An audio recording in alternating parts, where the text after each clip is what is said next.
In 2016, California wife and mother Sherry Papini disappeared for 22 days. When she was found, she told authorities a detailed account of being kidnapped and tortured. Years later, in a stunning twist, Papini pled guilty to making false statements about what happened to her, setting off a media firestorm. Now, for the first time, Sherry Papini is telling her side of the story and revealing shocking new information. Sherry Papini, Caught in a Lie, an ID documentary event, Monday, May 26th at 9 on ID. Set your DVR.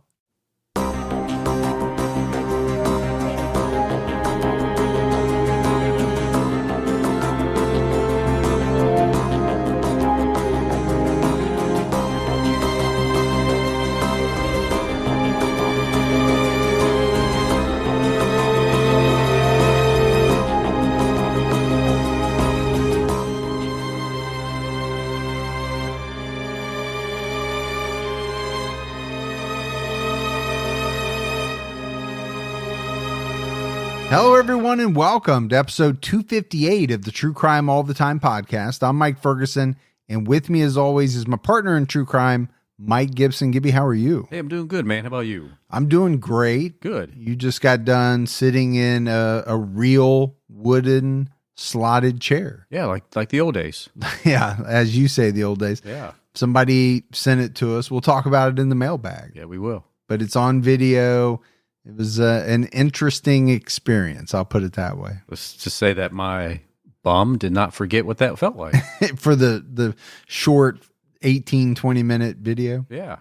All right. We got a jam-packed case. Let's go ahead and give our shout-outs. Okay. For Patreon, we had Victoria Murray. Hey, Victoria. Bridget Swainston. What's happening, Swainston? Carolyn Pierce. Hey, Carolyn. Ronnie Rocks jumped out at our highest level. What's up, Ronnie? Miss Gerling jumped out at our highest level. Well, thank you, Miss Gerling. We had Spencer Selbert. Hey, Selbert. Angela Archer. Hey, Angela. M. Yorton. Well, what up, M. Yorton? Jasmine Wellerman jumped out at our highest level. Look at that. Wellerman in the house. Patrick Ayers. Hey, Patrick. Marina Vasily. Good old Marina. Nard Dog. What up, Nard Dog? Tammy. Hey, Tammy. Debs Brox. Well, thank you, Debs. Annie jumped out at our highest level. Just good old Annie, eh? Mm-hmm. Lisa Shapiro. Hey, Lisa. Charlie Emery. What's going on, Emery? And last but not least, Whitney Roman. Hey, Whitney. And then if we go back into the vault, Gibbs, this week we selected Kenneth M. Hey, appreciate that, Kenneth. So yeah, we appreciate the new support, the long-term support. We had great PayPal donations from Vincent Campbell. Hey, Vincent. Aubrey Eldridge. Well, hi, Aubrey. And Gretchen Fisher. Hey, there's Gretchen. So we appreciate that as well. Right now, we have an episode out on True Crime All the Time Unsolved. We're talking about the 1980 unsolved murder of Maria James, headed down to Australia. Yeah, across the other pond. The other pond the other way? Yeah. Okay. Is that what you say? I don't know. Did you say just down under? Down under. Yeah. I think that encapsulates it. Good day, mate. But it is a fascinating case. It is. As always, we're diving into what occurred. The details. The details, the investigation. We'll look at the potential suspects. Yep. And there are a number of persons of interest in this case. And I think for Unsolved, that always makes it interesting. It does. Because that gives the audience a chance to, kind of look at what is known and say, okay, I think it was this person, or I think it was this other person. And we're discuss a little bit about the evidence and how it was handled. Or mishandled. Exactly. So it's a good episode. Make sure you check that out. All right, buddy. Are you ready to get into this episode of True Crime All the Time? I am ready. We are talking about the infamous killer, Luka Magnotta. We're coming up on our 5-year anniversary later this month. And it got me thinking, Gibbs, about some of the cases that fascinate me the most. And I know for a fact that the name Luka Magnotta was one of the first to go on the list when we started this podcast. Magnotta was a guy who really wanted to be famous, and he went to great lengths to try to make that happen. To me, it's also a case where reality television, social media, and murder kind of all intersect. It really does. And I also think there's something about the name Luka Magnotta that kind of jumps out at you. It does. Now, obviously, we're going to find out that it's not his real name. That's a name he chose, but it is a very interesting name. Yeah, in the true crime world, when you hear that name, you know. Yeah, it's not like a Fred Jones. Right. It's a name that really kind of stands out. On May 25th, 2012, a video was posted online depicting a man being brutally stabbed to death with an ice pick. Once the police determined that the video was real, they rushed to identify both the victim and killer.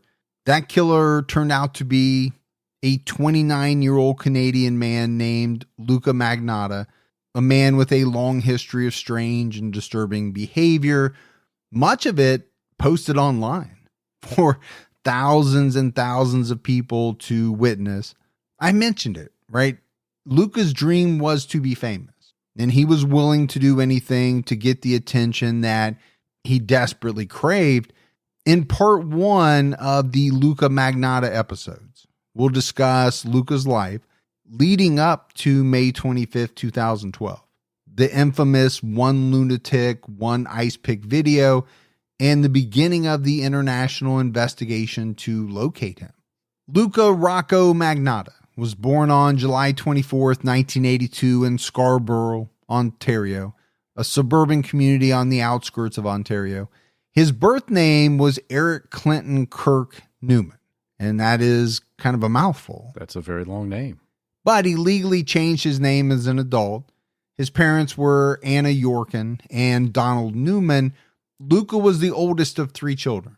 He lived with his mother and his grandmother Phyllis for most of his childhood. And the following information comes from Donald Newman's testimony at Luka's 2014 trial. According to Donald, Luka was not a normal child. He was isolated. He had very little to no contact with other children. Really, he said none of his children had any friends. Luka's mother insisted on homeschooling them despite never graduating from high school.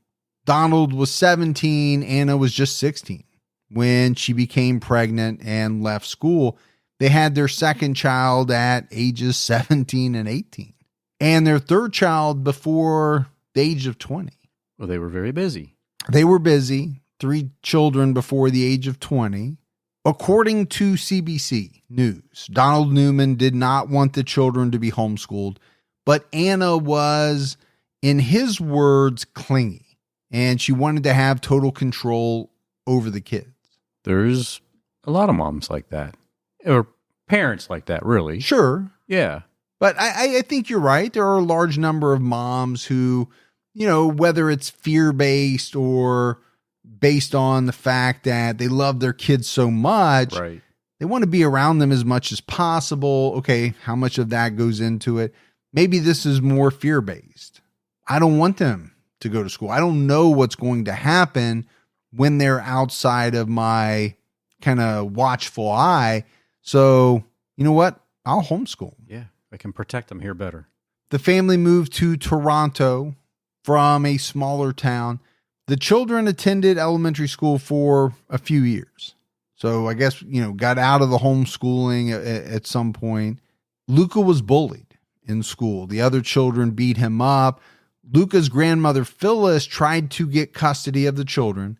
But according to Donald Newman, she mostly wanted Eric. She smothered him. And according to him, Phyllis favored Eric over the other children. Grandparents always have their favorite child.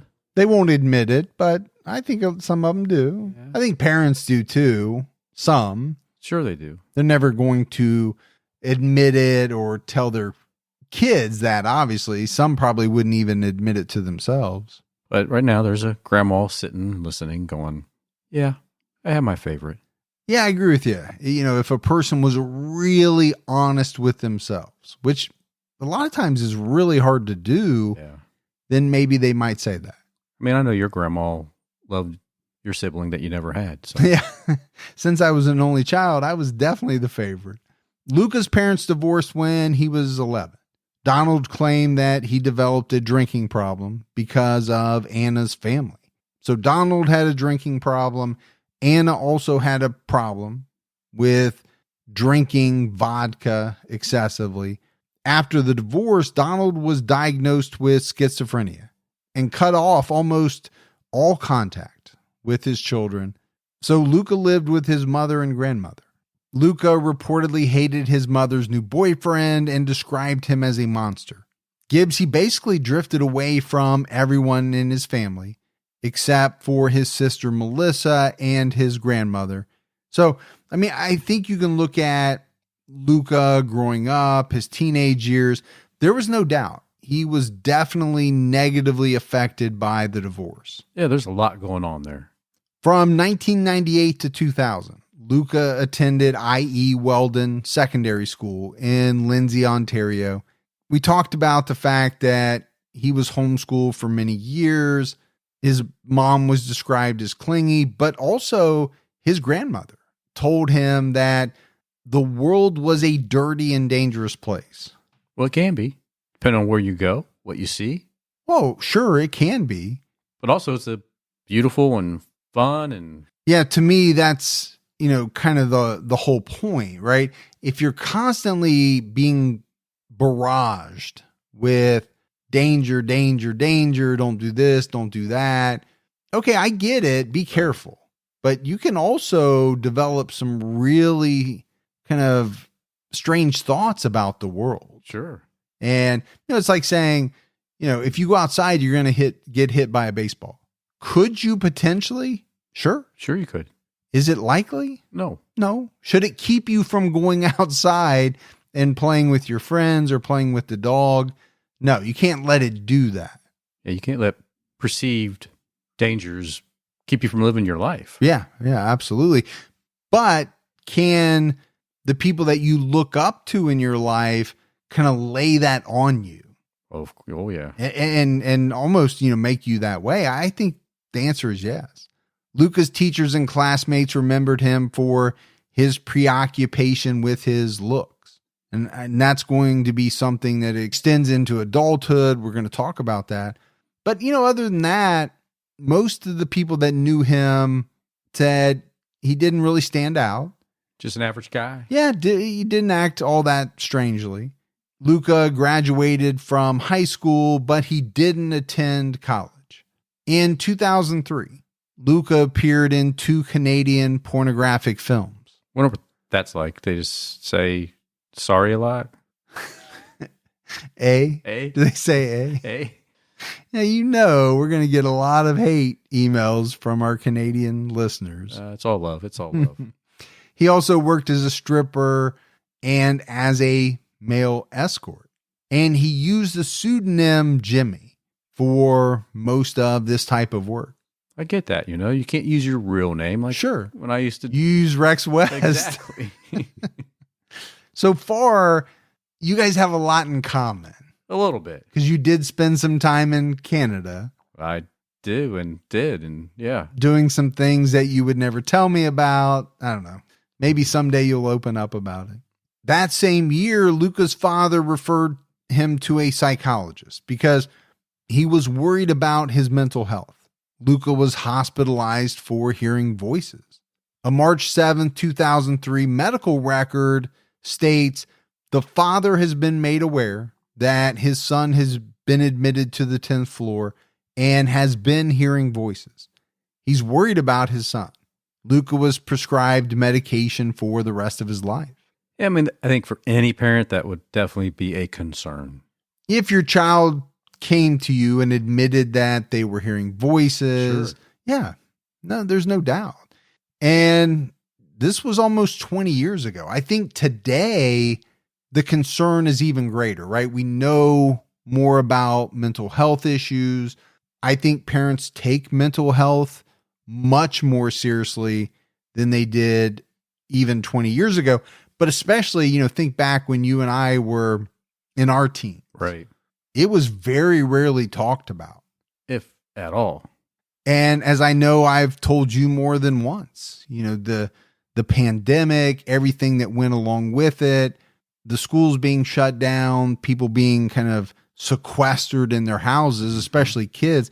It really worries me about some of these kids and their mental health. Yeah, I think you're right. We're going to potentially see some issues in the future. Yeah. No, I do think that this pandemic is going to have far-reaching effects beyond what we've already experienced. In 2004, the Toronto police investigated Luka because he befriended a 21-year-old woman with an intellectual disability. He convinced this woman to apply for credit cards, and he ended up putting her in about $10,000 worth of debt. So he manipulated her. Oh, absolutely. The police also alleged that he sexually assaulted her and recorded it. That part is important. It is. Because that's foreshadowing, right? Not to give it away, but video plays a major part in this case. Most people probably already know it. In June 2005, Luka pleaded guilty to 1 count of impersonation and 3 counts of fraud. The Crown chose to drop the sexual assault charges before trial. Peter Scully, Luka's defense attorney, showed the court a medical report citing significant psychiatric issues as a mitigating factor for sentencing. Luka pleaded guilty to the charges, and he received a 9-month conditional sentence plus 12 months probation. All right, I think if we look at that, Gibbs, that's not a lot. Pretty light sentence. Depending on, what he was actually convicted of. But when, you're strictly talking about a sexual assault and recording it on video. Okay. If that was part of the conviction, I would expect to see more. Right. To me, that is an extremely significant offense. It's nothing to take lightly. No. But what kind of message does that send to everybody involved? Yeah, you're right. It's not a good one. Peter Scully later told CBC, the decision changed the course of Newman's life immeasurably, with huge ramifications to our society eventually. At the sentencing hearing, the judge told Luka, you have a medical problem and you need to always take medication. If you do not, your life is going to get messed up.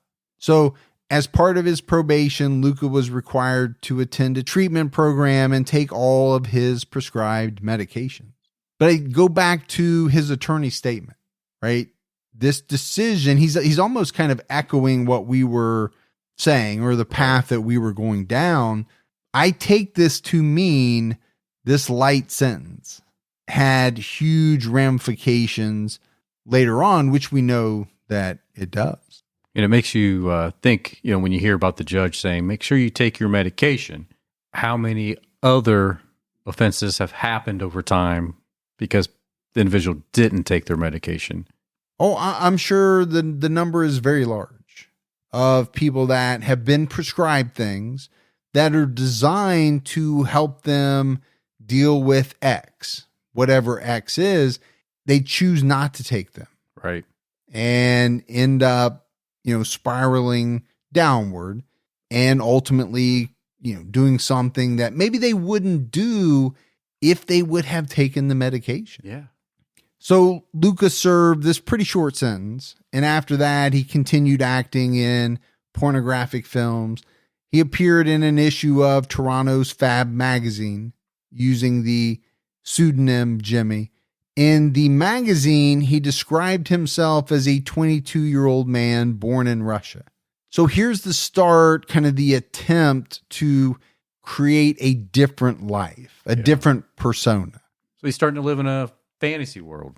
Yeah. No, I think from this point forward, and maybe even some before, I think in large part, Luka did live in kind of his own little fantasy world.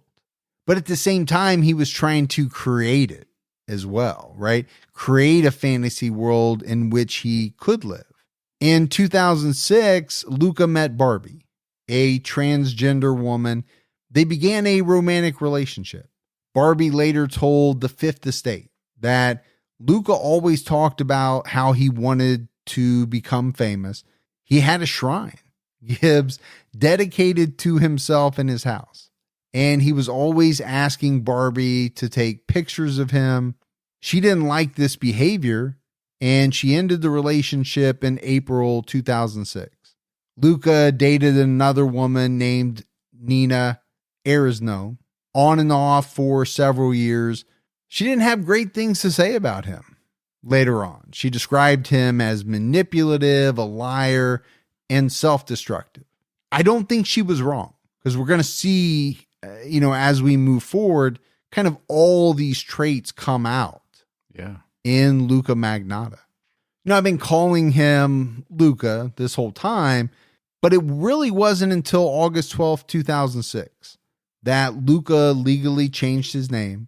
He had been calling himself Luka for a number of years up to that point. Melissa Newman, Luka's sister, told CBC that her brother's personality really changed in 2006. She said he was dazed, he shifted topics rapidly, and he just kind of had a blank look. What he was saying was not making sense. She said, I thought he was possessed.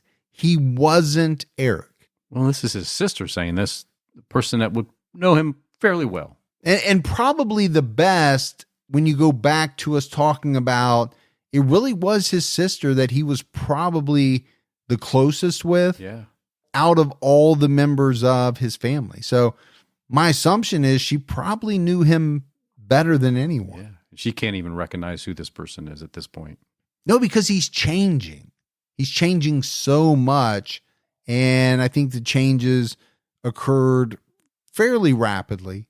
All right, Gibbs, let's take a minute to talk about Ana Luisa. This is by far one of my family's favorite sponsors. Ana Luisa offers timeless, affordable, quality jewelry at amazing prices. I think everyone knows I have a wife, I have 2 daughters. Well, shockingly, they love jewelry and they love Ana Luisa. We have ordered a number of pieces and everyone has been amazing. We've all been blown away by the quality, the look, the feel, everything about their jewelry says quality. And you can tell it right off the bat just from the craftsmanship. My wife loves the fact that they have stackable pieces. So like necklaces that she layers, they look great. And with Ana Luisa's pricing, my family can order multiple pieces at a time. Earrings, necklaces, rings. I absolutely recommend checking out Ana Luisa's beautiful, sustainable jewelry. Their pieces start at just $39, and they're currently running their biggest sale of the year. Head to shop.analuisa.com/TCAT and you can get 20% off. That's shop.analuisa.com/TCAT for 20% off. Don't let allergy season slow you down. Get common allergy meds for as little as $15 with GoodRx. So you and your family, pets included, can stop allergy symptoms before they start. GoodRx is free and easy to use. Just search for your prescription on the website or the app, compare prices, and get a free coupon to show your pharmacist. Save at over 70,000 local pharmacies nationwide, including Walmart, Walgreens, CVS, Publix, Kroger, and many more. Check GoodRx before every trip to the pharmacy to save up to 80% on both brand and generic medications. And did you know GoodRx rewards you for saving money too? Join GoodRx Rewards today and earn points every time you use a coupon. Remember, GoodRx is not insurance, but works whether you have insurance or not. And it could be your insurance copay price. I've been using GoodRx for years, and I can't tell you how many times I have saved money even with my insurance. Stop allergies before they start and save big on allergy medications this season with GoodRx. Go to goodrx.com/TCAT. That's goodrx.com/TCATT.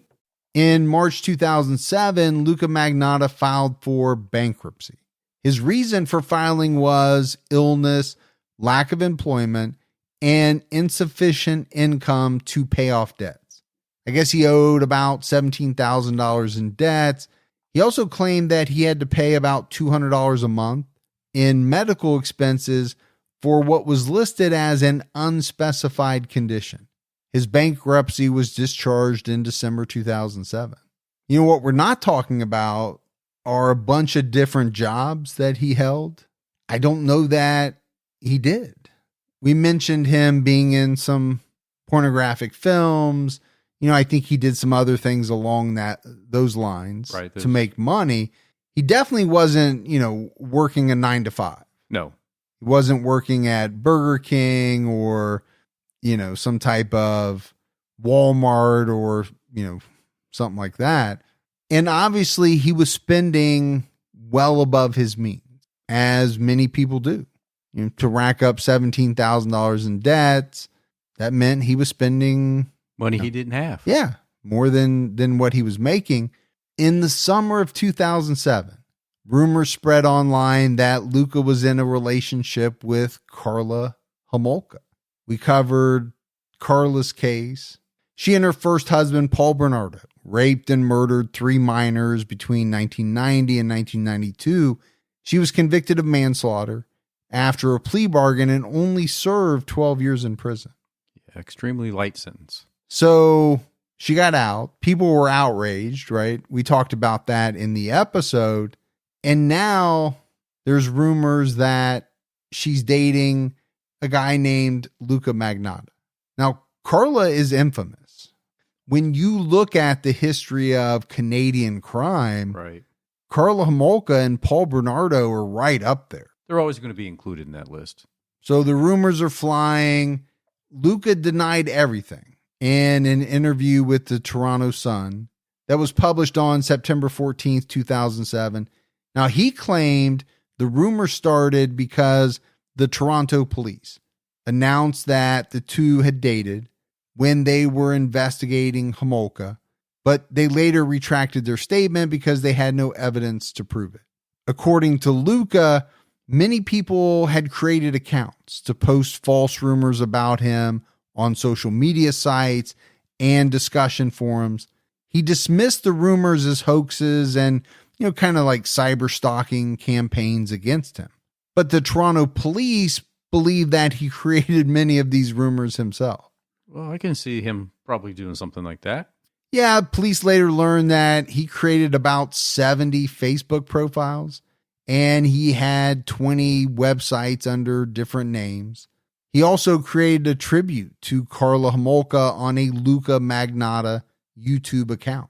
All of the videos uploaded and favorited by the account were related to himself and Karla Homolka. So I think when you look at everything in, its entirety, you can see pretty easily why the Toronto police would come to the conclusion that they did. First of all, Gibbs, who in the hell is Luka Magnotta? He's not a celebrity. No. So why would a whole bunch of people on Facebook and other social media outlets be, creating hoaxes, putting him together with Karla Homolka? Nobody knows who this guy is. No, nobody cares. And nobody cares. But what happens when a person creates their own hoaxes about themselves, linking them with a famous, or in this case, infamous person? What happens, Gibbs? Well, they're going to make themselves somewhat famous. Yeah, they're going to derive attention, fame, just based off the fact that there is this connection. Now, it's not real, but we know how social media works. A lot of stuff's not real, No. But this is what he wanted, right? He wanted the fame. He wanted the attention. This was just one way to try to get it. Yeah, it's definitely going to get him attention. So, Gibbs, there is a ton of audio of Luka out there. You can find it on the internet, and I'm sure we'll play more of it in episode 2.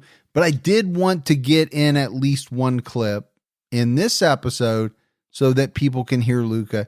So here's an interview that Luka did in 2007 with the Toronto Sun, kind of talking about the Karla Homolka situation. My modeling career is kind of going downhill, basically, these days, to be honest with you. And it's all because of this whole rumor of you dating Karla Homolka. This is the thing that's... The rumors destroyed my life, basically, and I've been receiving death threats. My address is posted, that's why I had to move. I want my Pomeranian back. It was taken out of my SUV. I'm about to have a nervous breakdown here. My reputation is completely ruined. I just want everybody to set. I want to set the record straight that me and her have absolutely no connection. I go in to see casting directors. I go in to see agents. You know, they know who I am. You know, it's all over everywhere. Started being a stripper, and then basically I went from there to doing adult villains. And I'm not ashamed of doing the adult things.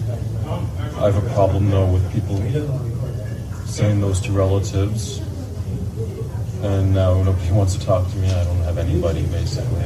Whoever's doing this, please stop. You're doing a lot of harm. So, I thought that clip was appropriate. Number one, he's talking about the Karla Homolka link, Right. and he's saying there is none, but he's going into, I'm a model. I can't get any more modeling gigs. People know who I am now. They're looking at me in a negative light. This has ruined my career. It's ruined my career. Did he really have one? No, I don't think he did. But it's, kind of the woe is me. All of these bad things are happening because of what all these people are saying online about me. When it turns out he did all of that himself. In 2007, Luka unsuccessfully competed in Out TV's Cover Guy reality series. In February 2008, he auditioned for the Slice Network show Plastic Makes Perfect. So he was trying out for all of these reality television shows, right? Another way to maybe get some fame. Yeah. And you can go out. There are some audio and video of him auditioning and things like that. How'd that work out for him? Not well. I mean, I know with the plastic surgery one, he's talking about what he wanted to have done. The Cover Guy one, I think he was shirtless, and they just kind of said that, he needed more mass. He said, I can do that. It was like, whatever you need me to do, I'll do. Just let me on the show. But, all of these attempts at having a career in reality television failed. You gotta think back then, reality television was probably at its height. If not height, it was really big. It was approaching the height. Yeah, if it wasn't at the top, it was getting there. I think there were a lot of people who were trying to, go that route because it had worked for some. You think about some of the first people that were on Survivor. Oh, sure, yeah. Turned out to be vehicles for movies, television careers, things like that. And I'm sure some on other shows it did as well. Definitely propelled their careers forward. Yeah. In 2008, Luka made more fake accounts to post rumors about himself online. And then he would make profiles to deny the rumors that he had already posted. Hey, he's working at both angles. Yeah. Yeah. Working overtime, man, this social media. He created an official website about himself with photos, and he had blog style rants about propaganda, problems with the judicial system, and cyber stalking. He wrote an article titled How to Disappear Completely and Never Be Found. So in this article, it provided 6 steps to escape town and erase your identity. He tried to fight Wikipedia a number of times.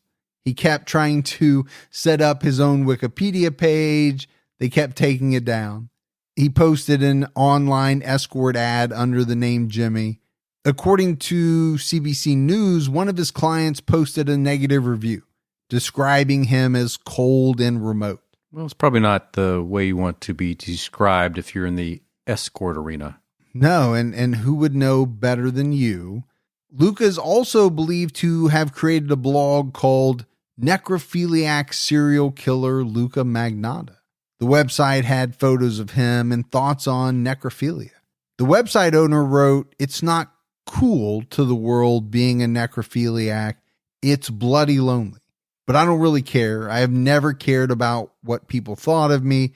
Most people are judgmental idiots. Okay. Can you make the argument that too many people are judgmental? Yes, I think you can make that argument. Sure. But if you're Luka Magnotta, can you honestly say that I don't care what people think of me? Gibbs, I don't think he can, because I think more than anything, this is a guy who cares what people think about him. In a large way. Yeah. It's probably what he thinks about the most. In October 2009, Luka met a 70-year-old man online. The two became travel companions. This man, who called himself Henry, spoke to CBC under a fake name to protect his privacy. He paid for trips to Russia, Italy, and France. He said that Luka walked as if he was on a stage or as if he was on a ramp for modeling clothes. Henry admitted that he was interested in Luka romantically, but said Luka refused to be intimate with him and basically just used him for his money. Well, look, I have no doubt, because Luka wanted to be that persona, that person, that famous person. He probably was walking around like he was something. Sure. You know? Chest puffed out. I'm picturing cock of the walk, chest pumped out. They still use that saying, cock of the walk? You do. Is that still appropriate? I'm sure he was strutting his stuff. Yeah, exactly. In fall 2010, Luka made a Facebook post linking to a video titled 3 Guys, 1 Hammer. And, Gibbs, a lot of people will probably be familiar with this video. It's absolutely gruesome. The video shows a man being beaten to death. And people who saw this post were extremely disturbed. Rightfully so, it was disturbing. More rumors spread online about his relationship with Karla Homolka. According to CBC, one user wrote, Luka is unable to live unless there is chaos in his life. It makes him feel as though he matters. And there are many people that believe Luka posted this himself. I can get that. I understand. I think a lot of people believe that almost every post about him was actually from him, from one of these 70 accounts or so that he had made up. Yeah, I think he was his biggest fan. Because if that wasn't the case, who is posting about Luka Magnotta? Again, he's not a known commodity other than, okay, did some people know his name based on the false rumors that he was linked with Karla? Maybe. Then on December 21st of 2010, Luka uploaded a video titled 1 Boy, 2 Kittens to YouTube. He wasn't identified as the original poster of the video until months later. This also is a very graphic, gruesome video. It depicts an unknown person putting kittens inside a sealed bag and then sucking the air out of the bag with a vacuum cleaner. Now, YouTube removed the video within a day, but animal rights activists found out about it. They searched to identify and help prosecute the perpetrator. Such a sick video. It is. It's absolutely nasty. And this is where, a lot of people will probably have seen the documentary Don't F with Cats. That really goes into it, right? These people online almost becoming obsessed with trying to find this monster that was able to do this to, these poor defenseless kittens. Brian Boyle, a former member of the U.S. military, created a Facebook page called Find the Vacuum Kitten Killer for Great Justice. 4,000 people signed up. Their mission was to catch this perpetrator of the animal abuse. On December 28th, 2010, Rescue Inc. posted a $5,000 reward for information leading to the arrest of the kitten killer. Joe Pans, a founding member, told the Fifth Estate, it's a gateway crime, animal abuse. Once somebody starts to open that door, that's when things start to get really dangerous. Well, he's correct, isn't he? He is. He turns out to be correct. This is also something that we've seen time and time again. Now, we normally see it in the childhoods of killers, right? Cruelty to animals. They're mean to animals. They do a lot of bad things to animals. And it's almost viewed as like the beginning stages of a budding serial killer. So I think what Joe was saying is, this is horrible by itself, but it's also something that's going to open the door to this unknown person hurting humans as well. And like you said, he turned out to be correct. Yeah, he did. On January 4th, 2011, Luka contacted New York lawyer Romeo Salta. He expressed alarm about the kitten video, and he asked if there were any warrants out for his arrest. Now, there weren't any at the time, but doesn't that seem strange? That you would reach out to an attorney and say, you know what, I'm really concerned about these kitten videos. Oh, and by the way, are there any warrants out for my arrest at this time? Well, why are you asking? Exactly. Another group called the Animal Beta Project emerged with the goal of stopping Luka before he killed again.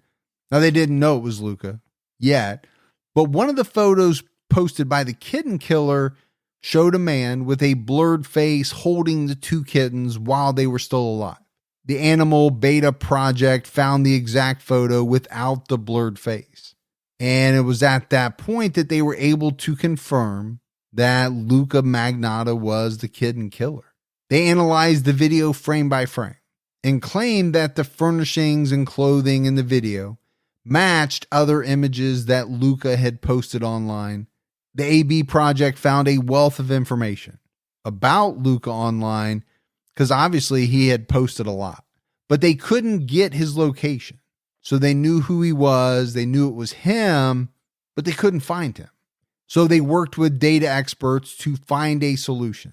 What they did was they used exchangeable image file data from pictures of Luka posted online. The data told them where and when the pictures were taken. And Gibbs, I don't know if that's something that is universally known. This thing is a really cool technology. No, it is a very cool technology, but I don't know if nowadays, and maybe nowadays they do, but this was 10 years ago? Yeah. I don't know if people knew that certain cameras, certain cell phones, things like that, the pictures that are taken, they kind of generate both a timestamp and a location. And if you're able to get into the digital photo and break it down, I guess you can retrieve that data. Which for law enforcement is an amazing thing. Yeah. Once the temps start rising, I realized I was back in the same worn out rotation. Same tank, same shorts, same everything. So I gave my daily uniform an upgrade with Quince. Their pieces are easy, elevated, and somehow make me feel more put together without even trying. Like their 100% European linen shorts and dresses from $30. Luxe swimwear, Italian leather platform sandals, and so much more. The best part, everything with Quince is priced 50 to 80% less than what you'd find at similar brands. By working directly with top artisans and cutting out the middleman, Quince gives you luxury without the markup. And Quince only works with factories that use safe, ethical, and responsible manufacturing practices and premium fabrics and finishes. I'm getting ready to stock up on shorts for summer from Quince, and I know they're going to be amazing because everything I've ordered has been of the highest quality, and the prices are amazing. Treat your closet to a little summer glow up with Quince. Go to quince.com/TCAT for free shipping on your order and 365-day returns. That's QUINCE.com/TCATT to get free shipping and 365-day returns. Quince.com/TCAT.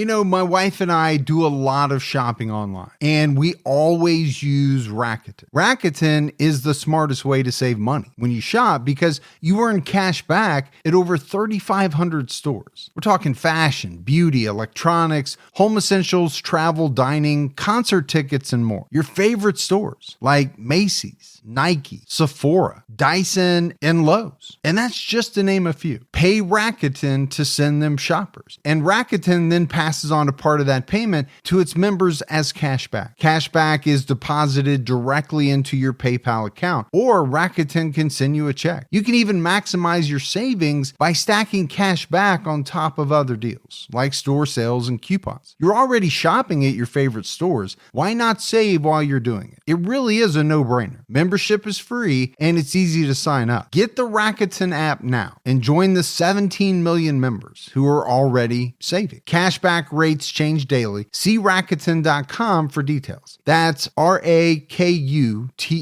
Your cash back really adds up. They discovered that one photo from October 2010 revealed that Luka was in Toronto. So they contacted the OSPCA with their findings. In February 2011, the Toronto police investigated Luka in connection with the videos after receiving a complaint from the Ontario Society for the Prevention of Cruelty to Animals. The OSPCA also contacted the Royal Society for the Prevention of Cruelty to Animals in England. They contacted the FBI and the Montreal police because they knew that Luka traveled frequently. So we got all type of agencies involved here. The more the merrier, right? When you're trying to track down an evil SOB, let's get everybody involved. On June 8th, 2011, the LAPD announced that they were in contact with the Montreal police to determine if Magnotta was involved in an unsolved murder and decapitation. The case was known as the Hollywood sign murder. Now, the LAPD later announced that they didn't believe Luka was involved in the crime. Animal rights group Last Chance for Animals claimed responsibility for posting a YouTube video linking Magnotta to the Hollywood sign murder. And they did so, Gibbs, because they wanted to lure him into contacting them. They even offered a $7,500 reward for information leading to Luka's arrest. In November 2011, the kitten killer posted another video that was titled Python Christmas. The video showed an unknown man in a Santa hat feeding a kitten to a Burmese python. A few days later, the kitten killer posted another video, this one of him drowning a kitten in a bathtub by taping it to a broom handle and holding it underwater. Sick guy, man. Well, so, the descriptions are sickening, but the videos are even worse. Right. We're trying to be delicate here because we're talking about cruelty to animals. These are tough subjects. They're tough to get through, but for people that have seen these videos, they're even worse than the descriptions. Alex West, a journalist for The Sun, met Luka Magnotta while he was living in London in 2011. He asked about claims that Luka had created the Python Christmas video.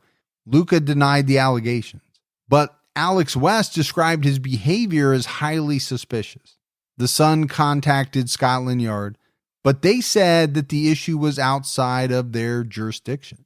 Their intelligence determined that the video was made in North America. On December 8th, 2011, The Sun published the story about the kitten killer. On the 10th, their office received a threatening email that they believed was from Luka Magnotta. It read, "Next time you hear from me, it will be in a movie I am producing that will have some humans in it, not just pussies. Once you kill and taste blood, it's impossible to stop." And it was signed British Killer. Okay, so there's a couple things here. Number one, he's traveling all over the place, right? Canada, England. And then I think the second thing is, obviously he's monitoring the web, social media for anything about himself.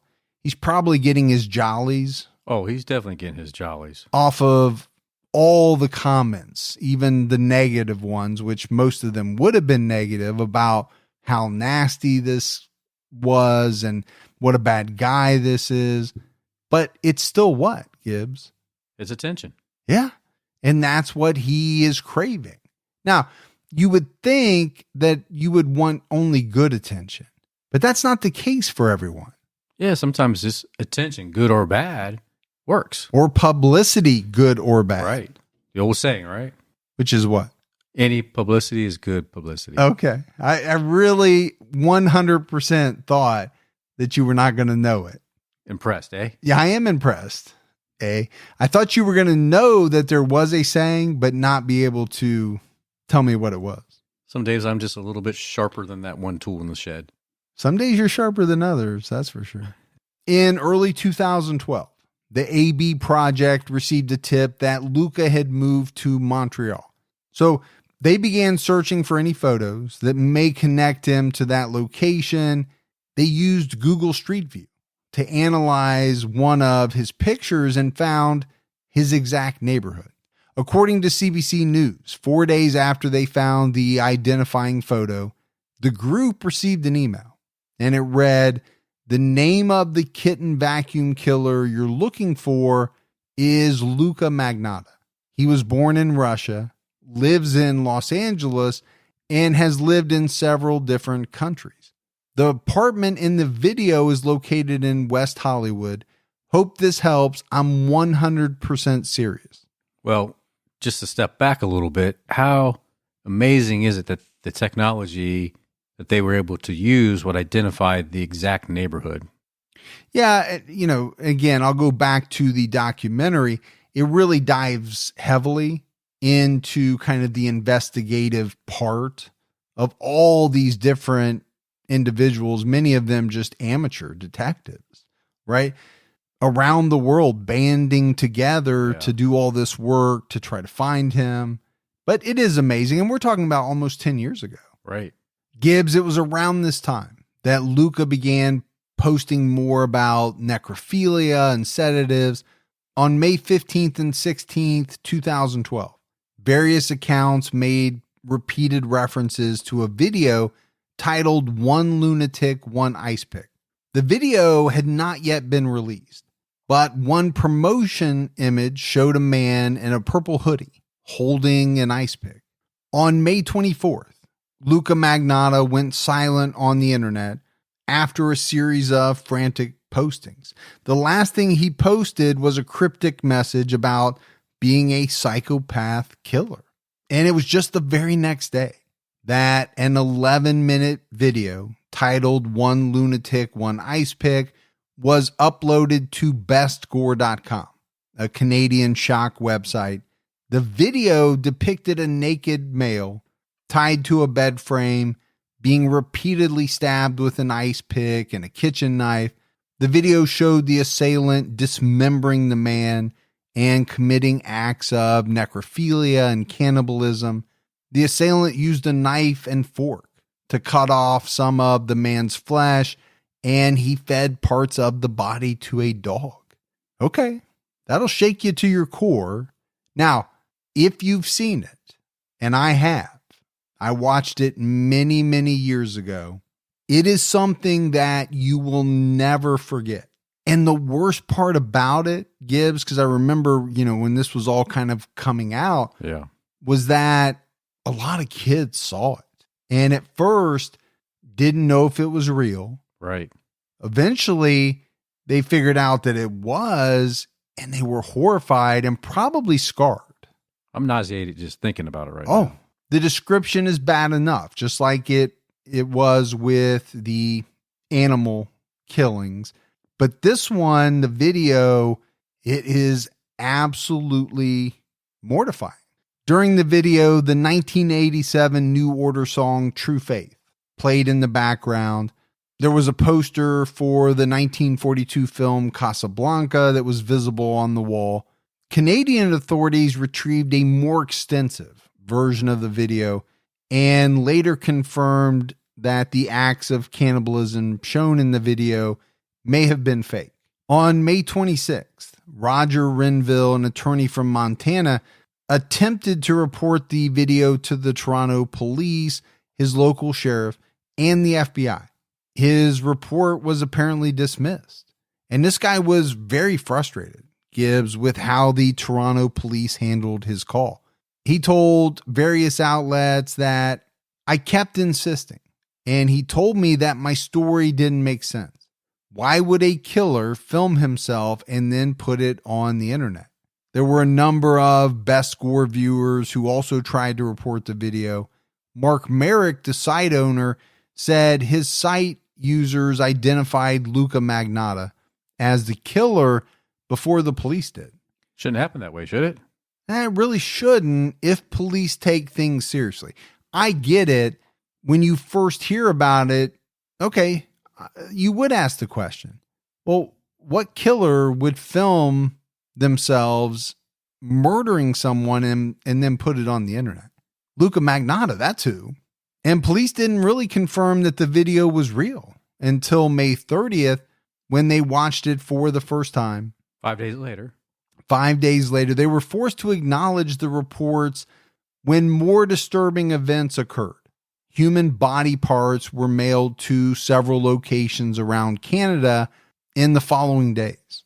Definitely disturbing, especially if you're in the receivership of that. Yeah, at 11 a.m. on May 29th, a package containing a left foot was delivered to the national headquarters of the Conservative Party of Canada. The package was stained with blood. It had a very foul smell, and it was marked with a red heart. The package came with a note stating that 6 body parts had been distributed and that the perpetrator would strike again. Okay, we've talked about it a number of times, Gibbs, but you were a UPS driver. I was. Back in your younger, stronger, more athletic days. Okay, the more improved Gibby? I don't know. You're pretty good now. I guess what I don't understand is if you go into the back of your truck and you pull out a package that is stained with blood, it smells like death. Are you still required to deliver it as per the brown short credo, or do you not make a phone call to maybe a superior and say, I got something bad here, Chief? You just want to get your route done. and go home and do whatever it is you got to do. It just kind of jumped out at me. Yeah. And I'm not saying this was, the brown short gang, but whoever was delivering this package, right? What was that person thinking as they're walking it, inside the building or however it went down? Yeah, I'm sure there was definitely times that we would deliver some weird, questionable stuff. Mm-hmm. I get it. But you just kept on moving, delivered it. Things that you had ordered and you were actually delivering it to your own house? Well, those two. Yeah. Depending on what the type of weekend was coming up. Yeah. A package containing a left hand was intercepted at a Canada Post processing facility. Canada Post employees smelled a rotten stench coming from the package. When they opened it, they found the decomposing hand. The package was addressed to the Liberal Party national headquarters. Both of these packages were sent from a fake Montreal address. Okay, so this kind of answers my question. So these two deliveries were handled much differently. Right. This other group at Canada Post said, hey, something's wrong here. We need to open this package. Again, I don't know what the laws are on that of opening a package, but the smell of death, of rotten flesh is kind of unmistakable. Something's not right here. We better pull this package to the side. Mm-hmm. Maybe x-ray it. There you go. I don't know if they had that capability, but call the authorities who can get it done. Well, back in the day, we had packages that kind of tore open just a little bit, and so then we'd have to completely open them, repackage them, and get them out the door. So, but you never found like a body part, I'm assuming. No, animal parts.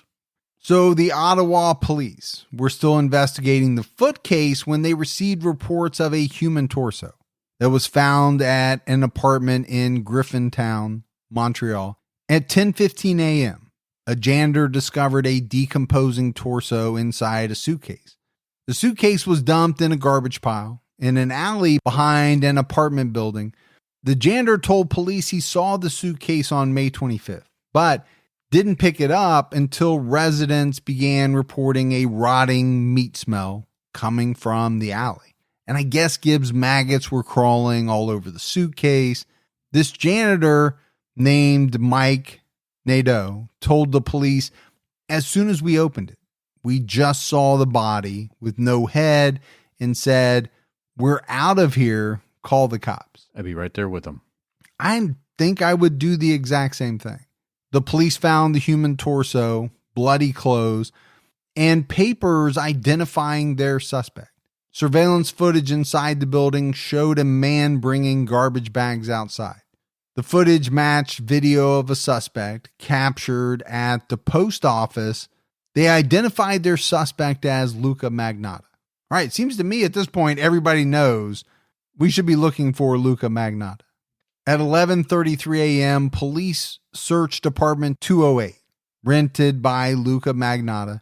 Eric Shore, the building manager, told the police Luka moved in January 2012, and he had paid rent through June 1st. There were never any complaints about him, and he passed a credit test to rent the apartment. Luka's neighbors didn't really know who he was, but they told authorities they had not seen him in a while. Luka's family also didn't know where he was. When they got into the apartment, it was mostly empty, but the police found blood on the mattress, the fridge, a table, and the bathtub. They found a message written on the closet in red ink. "If you don't like the reflection, don't look in the mirror. I don't care." I don't think I've ever seen that written on a fortune cookie. No, I don't think I have either. Well, the police know they have a big problem here now. I mean, blood is everywhere. Yeah, on pretty much every surface within the apartment. The foot, hand, and torso were not the final packages. On June 5th, a package containing a right foot was delivered to St. George's School in Montreal. A package containing a right hand was mailed to False Creek Elementary School in Vancouver. But it wasn't until May 30th that police visually confirmed their victim. And they discovered that Luka Magnotta had murdered 33-year-old Lynn June on May 24th by stabbing him with an ice pick and kitchen knife. The police didn't genetically confirm the remains until June 13th, after family members submitted DNA samples. Lynn June's head was found on July 1st at the edge of a small lake in a Montreal park, after the police received an anonymous tip. His body was cremated on July 11th, and his ashes were buried on July 26th at a cemetery in Montreal. So it's a little strange on who he picked to send these packages to. What do you think he was trying to do with that? Yeah, I found it strange as well, right? A couple of political party headquarters, but then he was sending it to different schools. And, you know, it did kind of jump out at me. Is it just the shock factor, right? Are you going to get more publicity? And is that what he was striving for, right? The news is going to hit that these packages were delivered to political party headquarters, and it's going to hit that they were delivered to schools. Lynn June was born December 30th, 1978. Some people knew him as Justin Lin. He was an international student from a rural area near Wuhan, China. Well, and obviously Wuhan's been in the news quite a bit over the last couple of years. Yeah, absolutely it has. So Lin had always dreamed of studying abroad. His family was extremely proud of him for attending college. He was earning his undergraduate degree in engineering and computer science at Concordia University. He'd been in Montreal since July 2011. He wanted to support his parents and little sister after he graduated and got a job. Now, his mother worried about him being so far away from home, so he texted her updates frequently and always told her, "Don't worry, I'm safe. It's safe here. There's nothing to worry about." He moved into an apartment in Griffintown with a roommate on May 1st, 2012. And Gibbs, from everything you read, Lynn June loved his life in Montreal. You know, his text messages to his mother always talked about how happy he was. The last photo he sent was of a park in his neighborhood. He was last seen on May 24th, 2012. His friends reported receiving a text from him at 9 p.m. that day. Lin Jun worked part-time as a convenience store clerk in Point St. Charles. His boss got worried when he didn't show up for work on May 25th. 3 of his friends went to his apartment on the 27th. He wasn't there, and his roommate hadn't heard from him since the 24th. So they reached out, they contacted his mother to see if she had heard from him. She hadn't. And she told his friends that she had a bad feeling. So his friends officially reported him missing on May 29th.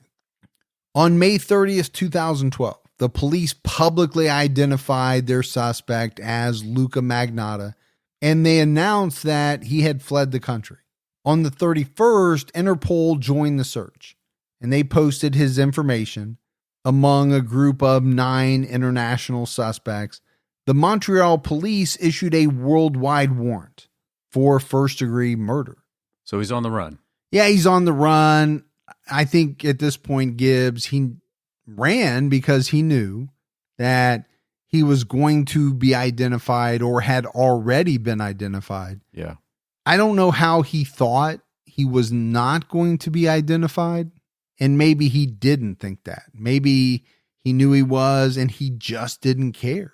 But I think this is a good place to kind of stop episode 1. It's been rough already so far, but we've got a lot more in store for episode 2. You know, we'll talk about the international manhunt, Luka's arrest, and his sensational murder trial, where, you know, really the full extent of the brutal murder was revealed to the public for the first time. And, you know, I think it was shocking. You've heard me say it before. I think for the most part, many of us are a little desensitized to murder. I mean, we know it's bad. We don't condone it, but I don't know how many of us are shocked to see on the nightly news that someone was killed. It's an everyday thing. Yeah, I just think the shock value isn't what it used to be. Yeah, I mean, you know, go back to the 40s, 50s, obviously probably not the 40s, but the 50s into the maybe the early 60s. I think a lot of people would have been shocked when they saw that someone was murdered in their neighborhood. You know, you get into the 70s, 80s, you start to see a lot of serial killers. Sure. The nightly news is reporting about all of these murders. And just over time, I do believe we've become somewhat desensitized. But when you hear the details of this, and like I said, if you see the video, you can throw all that out the window. Yeah, it's definitely going to scar you. There is no doubt. This is much different than, you know, back in the day, Walter Cronkite or someone like Dan Rather coming on and saying, you know, this murder occurred here. Here's what happened. All murders are tragic. This one is just so unbelievably brutal. Right. So sickening. And like I said, we have so much left for episode 2. So make sure you check that out next week. We got some voicemails, Gibbs. You want to check that out? Yes, hear those. Hey guys, this is Maria from Norway. I just wanted to pop by your voicemail to tell you that I love your podcast. It's hands down my favorite true crime podcast, and I listen to it whenever I get the chance. I work at a comic book store, so I don't get to do it while working, but on my breaks, I always whip out the AirPods for some Mike and Gibby goodness. Also wanted to mention that I was excited to hear that Gibby used to keep aquariums, as I have a few myself. Thanks for keeping me entertained during all the water changes I have to do each week. You're both amazing. Keep up the good work, and of course, stay safe and keep your own time ticking. Bye! And that audio is super clear. Well, it's because she recorded it herself. Okay. So it always is better than calling into our line and then me recording it off of that. I gotcha. It does come through much clearer to record it if you have a halfway decent mic. Right. So, but you're right, it is clear. What really just always gets me is just how good the English is, the accent, Or how well. or how well maybe. I don't know. You and I differ on English. Proper English. Proper. But no, it just, again, I know I've said it, but I think a lot of people in other countries, they're light years ahead of us when it comes to speaking multiple languages and how well they speak more than one language. I'm jealous, man. I know. But we appreciate the kind words very much. We do. Hey, Mike and Gibby. This is Jason from Virginia. I've been listening to your podcast for a couple months. I think it's great. Able to captivate my mind while I'm at work. I just got out of the restaurant business, or left the restaurant business a couple months ago. I had to be home with my wife and 5 kids, and it's been great. But all day while I work from home, I just listen to your podcast all day, and I really enjoy it. The only one that was hard for me so far, I'm on episode 180 something. I'm working backwards, but with Arthur Gary Bishop, I couldn't listen to all of that. I got probably about a little over halfway through, but I just couldn't bear thinking of what he was doing to those kids. So I had to turn that one off and just skip over to go to the next one. But thanks for doing what you're doing. Greatly enjoy it. Keep your own time ticking. Yeah, appreciate the kudos. Obviously, for many people, some of the episodes where kids are harmed, those are some of the toughest. Yeah. It's always tough for me to do those. Hi, guys. My name is Kat, and I live in a small town in central Washington. And I have a solved crime that I think the listeners out there might find interesting. In 1987, a gal named Margot McKee was murdered, and she was like 6 or 7 months pregnant, if I remember correctly. And it was supposedly a Satan killing, and her own husband was involved in the killing, in the murder. It was kind of interesting here in town because it turned out that about 10 years after the sentencing, it was overturned, and then the dude who was the ringleader ended up on the streets, and then he was murdered. It's pretty interesting, so you might want to check that out. Again, it happened in 1987. The gal's name was Margot McKee, although Margot was spelled with an E, M-A-R-G-O. Interesting. In Moses Lake, Washington. Thank you. Keep your own time ticking. All right. Great suggestion. We will definitely put it down on the list. Thank you. Hey, Mike and Gibby. This is Kendra Bradford calling. I'm one of your Patreon subscribers. Love you guys. I just wanted to say I was listening to your most recent one, and you're talking about personality disorders and how there is no sort of therapy or cure for them. Some of that is true. However, for borderline personality disorder, which I have, there is a therapy called DBT, which can actually put borderline personality disorder in sort of a remission or recovery state. You still always have it, but it's kind of like having an underlying condition as opposed to having something that controls you. So I just thought that might be some fun information. I'm not really either team. I love you both, and thank you. Keep up the good work, and keep your own side ticket. All right. That is good information.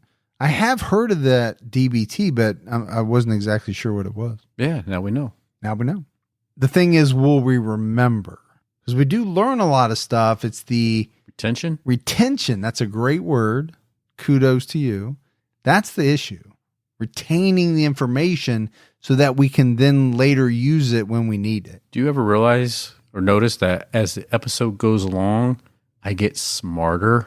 I have not realized that. The question is, has the audience realized that? And maybe they have. So thank you, though. And thank you for being a Patreon supporter.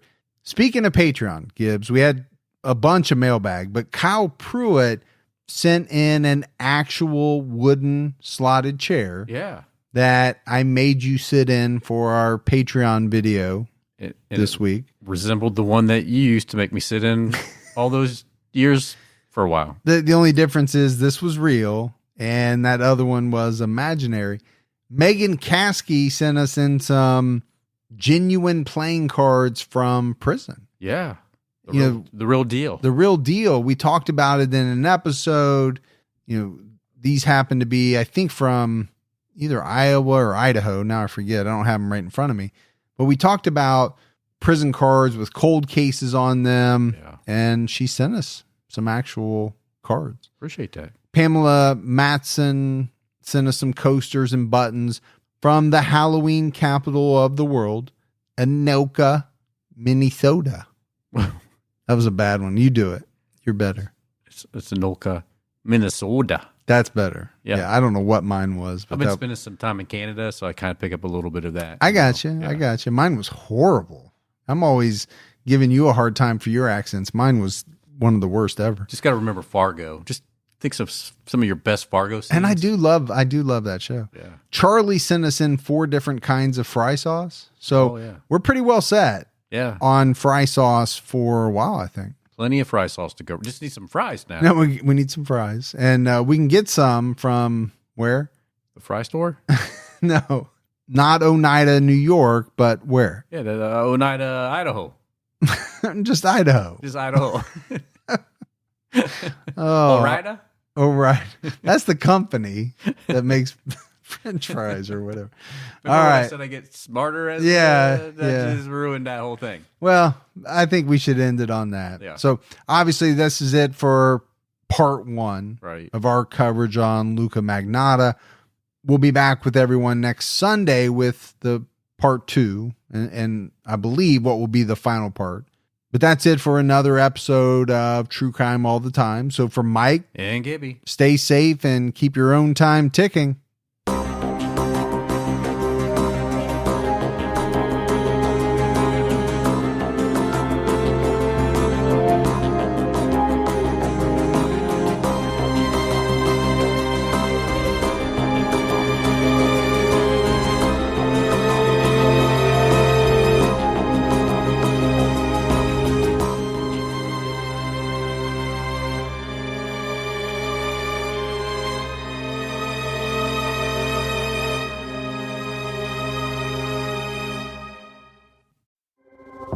It was over 30 years ago that Clifford Olson first called me.